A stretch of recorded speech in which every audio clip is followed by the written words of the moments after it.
बधाई बधाई, बहुत बधाई। आपके लिए बड़ी अच्छी खबर आ गई है। 1 मार्च के बाद से अगर आप खातों से लेन देन करते हैं, बैंक अकाउंट से लेन देन करते हैं, तो आपको चार्ज देना पड़ेगा। आदेश जारी हो गया है। क्या करना है आपको आगे आप खुद ही डिसाइड कर लीजिए। सोचिए, आरबीआई के साथ ही तमाम बैंकों ने आपको सौगात दी है। आप खुशियां मनाइए, मिठाइयां बांटिए, क्योंकि इससे ज्यादा सौगात आपके लिए और कुछ भी नहीं हो सकता। बहुत बड़ा ऑफर आपके लिए आ गया है, इसीलिए मैं कह रहा हूं बधाई बधाई और बधाई। देखिए, विजय शंकर सिंह आईपीएस रिटायर्ड हैं। इन्होंने अखबार की कटिंग को शेयर किया है। सेविंग व सैलरी अकाउंट से लेन देन पर लगेगा टैक्स। यानी अगर आपका बचत खाता है, पहले कोई चार्ज नहीं लगता था, लेकिन अब उस खाते से अगर आप पैसा निकालेंगे, लेन देन करेंगे, तो चार्ज लगेगा। अब आपके लिए इससे ज्यादा बेहतर खबर और क्या हो सकती है। देखिए, अखबार लिखता है, निजी बैंकों में 1 मार्च से लागू होगा नया नियम। पहले 4 लेन देन मुफ्त, उसके बाद लगेगा शुल्क। और एक ऐसा चार्ज होगा, यह होगा कैश हैंडलिंग चार्ज। एक व्यक्ति को खाते में कैश जमा करने या निकालने के लिए महीने में केवल 4 मौके मुफ्त मिलेंगे। इसके बाद 5वें ट्रांजैक्शन में 150 रुपये कैश हैंडलिंग चार्ज के अलावा सर्विस टैक्स और सेस मिलाकर के कुल 173 रुपये आपको एक्स्ट्रा देने होंगे। यानी आप 1000 रुपये निकालते हैं तो आपको 173 रुपये देने पड़ेंगे। अगर आपको 1000 रुपये जमा करने हैं तो जब आप बैंक मैनेजर को या कैशियर को 1173 रुपये देंगे, तब जाकर के आपके खाते में पूरे 1000 रुपये जमा हो पाएंगे।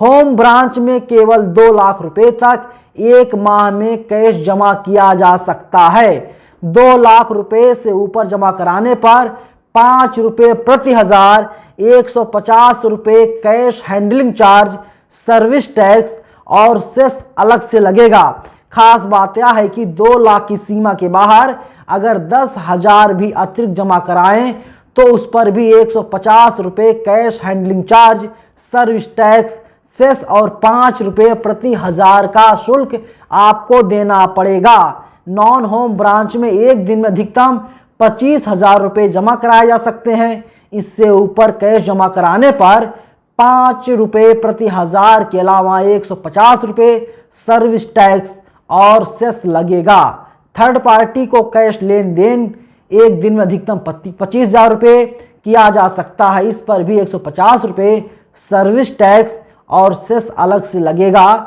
25,000 से ज़्यादा कैश ट्रांजैक्शन की अनुमति नहीं होगी। आपका चाहे बचत खाता हो, चाहे सैलरी अकाउंट हो जिसमें आपका वेतन आता है, महीने दर महीने आपको ये पैसा देना ही होगा। इससे बेहतर खबर और क्या हो सकती है। राम राज्य साहब, न्यू इंडिया है और सब यही हो रहा है हमारे देश में। खुश होइए। और आप देखिए आगे क्या लिखता है अखबार। नोटबंदी के बाद अब सरकार ने कैश के लेन देन पर शिकंजा कसने को तैयारी कर ली है। 1 मार्च से खाते से कैश निकालने व जमा करने पर बैंकों में कैश हैंडलिंग चार्ज लगेगा। निजी बैंकों ने इसकी दरें भी जारी कर दी हैं। सरकारी बैंक भी इसकी तैयारी कर रहे हैं। नियम के मुताबिक हर महीने पहले 4 लेन देन मुफ्त रहेंगे, उसके बाद चार्ज लिया जाएगा। कैशलेस इकोनॉमी को बढ़ावा देने के लिए सरकार ने कैश निकालने और जमा करने पर यह नए नियम को लागू कर दिया है। और इसके साथ ही विजय शंकर सिंह आईपीएस रिटायर्ड, इन्होंने लिखा भी है 1 मार्च से खाते से कैश निकालने व जमा करने पर बैंकों में कैश हैंडलिंग चार्ज लगेगा और निजी बैंक और सरकारी बैंक दोनों चार्ज वसूलेंगे। और जो सरकारी बैंक है इसकी तैयारी कर रहे हैं। और ये इन्होंने ट्वीट किया है 26 फरवरी 2023 यानी आज के दिन दोपहर को 1:03 पर। इससे ज़्यादा बेहतर क्या होगा। दीजिए सरकार को पैसा, दीजिए बैंकों को पैसा, तभी तो हमारा देश महान बनेगा, तभी तो हमारा देश तरक्की करेगा। वैसे भी तमाम जो सरकारी संपत्तियां हैं लगातार बिक रही हैं। अगर नहीं बिक रही हैं तो उन्हें गिरवी रखने का काम लगातार भारत सरकार के द्वारा किया जा रहा है। अपोजिशन सड़क से लेकर संसद तक आंदोलन कर रहा है, लेकिन सरकार अपने धुन में मस्त है। सरकार को जो समझ में आ रहा है सरकार वही कदम उठाने का काम लगातार कर रही है। लेकिन जागरूक आपको होना होगा, समझदार आपको होना होगा, तभी आपका पैसा बच पाएगा। वरना आप जब टॉफ़ी खरीदने जाते हैं 1 रुपये की, चॉकलेट खरीदने जाते हैं 5 रुपये की, साबुन खरीदने जाते हैं 10 रुपये का, तब भी आपको चार्ज देना पड़ता है। आप ऑनलाइन शॉपिंग कर लीजिए, आप ऑफलाइन शॉपिंग कर लीजिए, तब भी आपको चार्ज, सर्विस टैक्स, CGST, ना जाने कितनी GST आपको देना पड़ता है।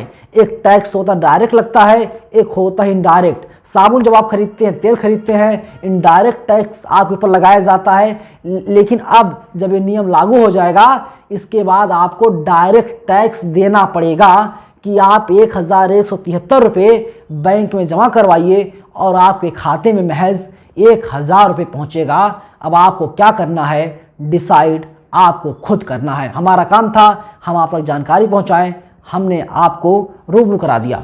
धन्यवाद।